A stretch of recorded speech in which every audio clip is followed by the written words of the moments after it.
అంటే మహాభారత యుద్ధం గురించి మనందరికీ తెలిసిందే. శ్రీకృష్ణ పరమాత్ముడు ఒంటిగా నిలబడి యుద్ధం మొత్తం చేపించి గెలిపించాల్సిన వాళ్ళని గెలిపించాడు. మరి ఆయన యుద్ధం చేసిందా చేయలేదు? ఎవరితో చేపించిండు యుద్ధం? అర్జునుడితో చేపించాడు. మరి అర్జునుడు ముందొచ్చి యుద్ధం చేస్తా అన్నాడా? అనలేదు. అక్కడికి వచ్చిన తర్వాత చూసి యుద్ధం చేయడానికి వచ్చిండు. గాంధీవధారయ్యి రథం మీద యుద్ధం మధ్యలోకి వచ్చి నిలబడ్డాడు. నిలబడిన తర్వాత అక్కడ చూస్తా ఉన్నాడు అందరినీ. నా అన్నలు ఉన్నారు, నా తమ్ముళ్ళు ఉన్నారు, మా పెద్దనాయలు ఉన్నారు, మా పిన్నాయలు ఉన్నారు, మా తాతలు ఉన్నారు, మా గురువులు ఉన్నారు, నా స్నేహితులు ఉన్నారు. బావా, నా వాళ్ళతో నేను యుద్ధం చేయలేనయ్యా. నకాంక్షే విజయం కృష్ణ నజరాజ్యం సుఖానిచ కిమ్నో రాజ్యేన గోవింద కిం భోగే జీవితానిచ. నాకు ఈ యుద్ధ కాంక్ష లేదు, గెలవాలన్న తాపత్రయం లేదు. ఈ రాజ్యాన్ని గెలిచేసి వీళ్ళందరినీ చంపినటువంటి రక్తంతో కూడినటువంటి ఈ రాజ్యాన్ని పరిపాలించాలన్నటువంటి ఆశ లేదు నాకు అన్నాడు ఆయన అర్జునుడు. అయినప్పటికీ నీ యుద్ధం చేసిందా చేయలేదా? యుద్ధం చేపించిండు శ్రీకృష్ణ పరమాత్ముడు. ఎందుకంటే ఎవర్రా నాయన ఇక్కడ నీవాడు? ధర్మము అధర్మము రెండే ఉన్నాయి. ఒకవేళ ఇక్కడ నువ్వు ధర్మం వైపు నిలబడి గెలవకపోతే అధర్మం రాజ్యం ఏలుతుంది. అధర్మం ఎప్పుడైతే రాజ్యం ఏలుతుందో ఈరోజు నువ్వు నా అనుకుంటున్న వాళ్ళు ఎవరు కూడా ఉండరు, వారు కూడా ఉండరు. సో ఇదంతా చేసిన తర్వాత కృష్ణుడు అదో ఏదో మ్యానిపులేట్ చేసిండు, అర్జునుడితో యుద్ధం చేపించిండు. గెలిచిరు పాండవులు. గెలిచిన తర్వాత యుధిష్ఠరుడు అంటే ధర్మరాజు. ఇప్పుడు పాండవులు గెలిచిరంటే ఖచ్చితంగా ఎవరు కావాలి? అధికారి, రాజు, ధర్మరాజు కావాలి. మరి ధర్మరాజు దగ్గరికి పోయిన తర్వాత మరి నీ పట్టాభిషేకం చేస్తావయ్యా అంటే ధర్మరాజు అన్నట, బావా, ఇంతమందిని చంపి వచ్చినటువంటి రాజ్యానికి నేను రాజునైతే నా మనసు ఎందుకు అంగీకరిస్తలేదు, చాలా కష్టంగా ఉన్నది అన్నట. మళ్ళీ మొదటికి వచ్చిర్రా నాయన అనుకున్నాడు కృష్ణుడు. ఇంత చేసి ఇంత తీసుకొచ్చి ఇంత యుద్ధం చేపించి గెలిపించి ధర్మం అని చెప్పి అధర్మం అని చెప్పి భగవద్గీతను బోధించి ఇదంతా చేసిన తర్వాత మళ్ళీ మొదటికి వచ్చింది. ఇట్లా కాదు మీ పరిస్థితి, నడుర్రి మళ్ళా పోదాం యుద్ధ క్షేత్రంలోకి అని చెప్పేసి ధర్మరాజును శ్రీకృష్ణ పరమాత్ముడు తీసుకొని వెళ్ళాడు యుద్ధ క్షేత్రానికి. భీష్మ పితామహుడు అంపశయ్య పైన ఉన్నప్పుడు అంపశయ్య మీద, ఎందుకంటే అందరు వేరుగా ఆయన పుణ్యకాలం కోసం చూస్తా ఉన్నాడు అంపశయ్య మీద పోదాము అని.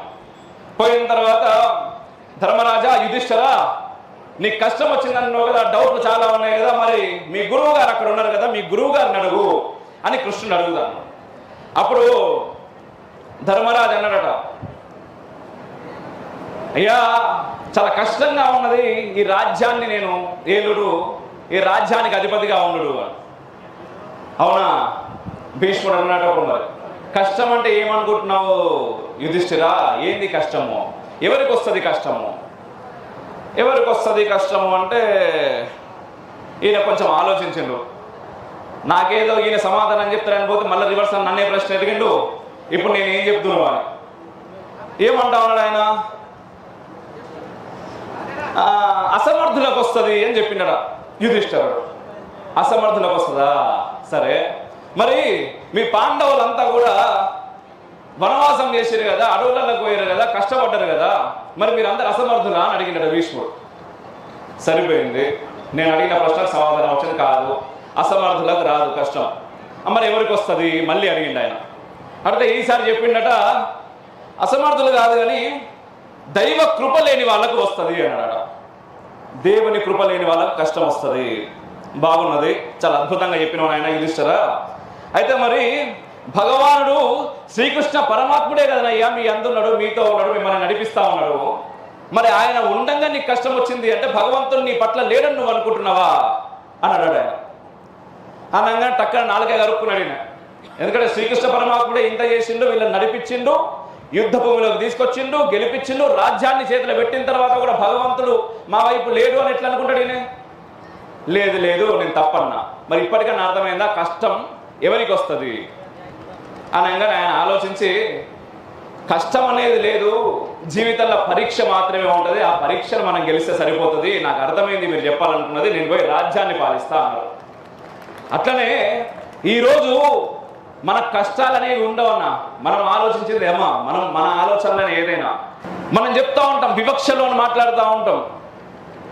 ఈ కుల వివక్ష కానీ, మనలో మనం కొట్టుకు రావడు కానీ, తన్నుకు వచ్చేటట్టు చేసుడు కానీ ఒకప్పుడు ఇదే రామాయణ కాలంలో, మహాభారత కాలంలో మీకు కనబడుతున్నాయా ఈ కులాలు? మీకు కనబడ్డాయి ఎక్కడన్నా? మతాల గురించి అసలు సంగతి లేదు. ఎందుకంటే ఏ మతం కూడా 2000 సంవత్సరాల ముందు వరకు భారతదేశంలో ఉన్నది ఒకటి సనాతన ధర్మం, మన హైందవ మతం మాత్రమే. ఈ రోజు వచ్చినాయి, ఒకటి 1500 సంవత్సరాల క్రితం వచ్చింది, ఒకటి 2000 సంవత్సరాల క్రితం వచ్చింది. వచ్చి వాళ్ళు చేస్తున్నది ఏంటి? ఈ రోజు మనం గోమాత గురించి మాట్లాడుతున్నాం. గోమాత విశ్వమాత కావాలని చెప్పేసి ఇంతకుముందు స్వామి వారు మాట్లాడే చాలా అద్భుతమైనటువంటి ప్రసంగం ఇచ్చారు, ఆనందం అనిపించింది. కానీ ఈరోజు ఇదే గోమాతని ఎన్ని రకాలుగా హింసిస్తున్నారు, ఎంతమంది చంపుక తింటున్నారు. ఎవరు చంపుక తింటున్నారు? మనకు స్వతంత్రం వచ్చింది అని చెప్పేసి మాట్లాడినాం. 1947 ఆగస్టు 15 అర్ధరాత్రి. కానీ స్వతంత్రం రావడానికి ముందు 18 రోజుల నుంచి ఏం జరిగింది? ఏ ప్రాతిపదికన భారతదేశం అఖండ భారతం తెగిపోయింది? మన తల్లి భరతావనిని తెగ్గొట్టిర్రు. ఎట్లా? మత ప్రాతిపదికన. పాకిస్తాన్ అటువో, బంగ్లాదేశ్ ఇటువో, మత ప్రాతిపదికన ముస్లింలందరూ అటు ఓర్రి. మరి హిందువులేదు కదా, అఖండ భారతం ముక్కలైంది పోని. మరి మిగిలినటువంటి భారతదేశం హిందువులదై ఉండాలి కదా. ఏం చేసిర్రయ్యా? లేదు, హిందువులది కాదు, ఇక్కడ మాత్రం సెక్యులరిజం అందరు ఉండాలి. మనం అందరిని ఆహ్వానించినాం. ఎందుకు ఆహ్వానించినాం? మన ధర్మం ఏ రోజు కూడా మనల్ని ఎవరిని వ్యతిరేకించమని చెప్పలేదు. లోకా సమస్త సుఖినో భవంతు అని చెప్పింది, సర్వే జన సుఖినో భవంతు అని చెప్పింది. కాబట్టి మనం వాళ్ళందరినీ కూడా హక్కున చేర్చుకున్నాం. కానీ వాళ్ళు ఏం చేసిర్రు? అర్ధరాత్రి కొన్ని లక్షల తలలు నరికిర్రు. హుటాహుటిన పెట్ట ఏం లేదు, ఆస్తులు సంపాదించారు, కోట్లు సంపాదించారు, లక్షలు సంపాదించారు, భూములు సంపాదించారు, బీరువాల నిండా వాళ్ళ ఆస్తులు నింపుకున్నారు పాకిస్తాన్లో. కానీ ఈ దేశం వదిలి మీరు వెళ్ళిపోర్రా, ఇది మీ దేశం కాదు, నువ్వు పుట్టినవు, మీ నాయన పుట్టిండు, మీ తాత పుట్టిండు, మనకు సంబంధించినట్టు ఎన్నో దేవాలయాలు ఉన్నాయి పాకిస్తాన్లో. ఇప్పటికీ ఏం చేస్తున్నారు వాటన్నిటిని? అయినప్పటికీ కూడా వెళ్ళిపోర్రి అనగానే మన స్త్రీలని అఘాయిత్యాలు చేసిర్రు. ఇది ఎప్పుడు జరిగింది? మనం ఏదైతే మాకు స్వాతంత్రం వచ్చింది అని చెప్పేసి జెండా ఎగరేస్తున్నామో 1947 ఆగస్టు 15, దానికి 10 రోజులు వ్యవస్థ ఇదంతా. పోనీ అది ఎప్పుడో 70-80 ఏళ్ల క్రితం జరిగింది అనుకుందాం. అయ్యా 1990 తర్వాత ఇక్కడ పుట్టిన వాళ్ళు చాలా మంది ఉన్నారయ్యా. 1990లో కాశ్మీర్లో కాశ్మీరీ పండిట్ల ఊచకోత జరిగింది. ఇక్కడ ఎంతమంది తెలుసో నాకు తెలియదు. నమాజ్ చేస్తూ ఆజాన్లలో ఏం చెప్పారు తెలిసిన? 1990లో ఇది నేను పుట్టినప్పటికీ. మీరు ఇంకా చాలా మంది పుట్టే ఉంటారు, చాలా మంది పెద్దలు ఉన్నారు ఇక్కడ. మీ ఆడవాళ్లను ఇక్కడనే వదిలి మగవాళ్ళందరూ కూడా ఇక్కడి నుంచి వెళ్ళిపోండి, లేకపోతే చంపి పడేస్తామన్నారు. ప్రార్థనా మందిరాల నుంచి మైకులలో మనకు వినిపించింది అది. మన రీసెంట్గా కాశ్మీరీ ఫైల్ సినిమా వచ్చింది. ఆ సినిమాలో చాలా కొంచెమే చూపించారు, అంతకు మించి జరిగింది. ఎందుకంటే నేను కాశ్మీర్ పోయినా చూసినా అక్కడ జరిగినటువంటి అఘాయిత్యాలు, కాలబెట్టినటువంటి ఇండ్లు అన్ని కూడా కళ్ళారా చూసినా, వాళ్ళతో మాట్లాడినా. ఇప్పటికీ వాళ్ళ పెయిన్, వాళ్ళు ఏడుస్తా ఉన్నారు, నా కూతురు ఇట్లా చేసిర్రయ్యా, నా కూతుర్లను అట్లా చేసిర్రు, ఇట్లా ఎత్తుకపోయారు, అన్ని చేసిర్రు, ఇది చేసిర్రు అని చెప్పేసి ఇప్పటికీ నడుస్తూ ఉన్నది. మరి ఎందుకు జరుగుతున్నది ఇదంతా? ఎక్కడ మనకు లోపిస్తున్నది? క్షాత్ర ధర్మం. ఎంతసేపు గుడికి పోతున్నాం, అద్భుతం, మొట్టు పెట్టుకుంటున్నాం, అద్భుతం, తీర్థం తీసుకుంటాం, ప్రసాదం తీసుకుంటాం, శటకోపం తీసుకుంటాం, అద్భుతం. మరి ఆ తర్వాత పరిస్థితి ఏంది? ఇంటికి పోతాం, మన రెగ్యులర్ పనులలో మనం ఉంటాం, అది కూడా అద్భుతం, మన పని మనం చేసుకోవాలి. కానీ ఆ గుడికి కానీ, ఆ గుళ్ళో ఉన్న దేవునికి కానీ ఏదైనా ఇబ్బంది జరిగినప్పుడు మన గొంతు ఎంతవరకు లేస్తున్నది? ఎంతవరకు లేస్తున్నది? మనకెందుకురా? ఒకవేళ మన ఇంటి పక్కకున్నాడో, లేకపోతే ఈ గల్లీలు ఉన్నాడో, ఈ ఊర్లో ఉన్నాడో ఎవరన్నా పోయి ముందుకు పోయి ఆ గుడి గురించి ఏదైనా చేద్దాం అనుకున్నా కూడా అరే వానికి ఎందుకురా, అవసరమా? ఆ పిరికితనం వదిలేయిర్రి. మన దేవాలయాలను మనం కాపాడుకోవాలి, మన ధర్మాన్ని మనం కాపాడుకోవాలి. మన ధర్మాన్ని మనం కాపాడుకోకపోతే మరో పాకిస్తాన్, మరో బంగ్లాదేశ్ మన దేశంలో రావడానికి ఎక్కువ టైం పట్టదు. ఇంతకుముందు అందరూ స్వామివారు సనాతన ధర్మం అనేటటువంటిది ఎప్పటికీ ఉంటుంది, ఇట్స్ ఎటర్నల్.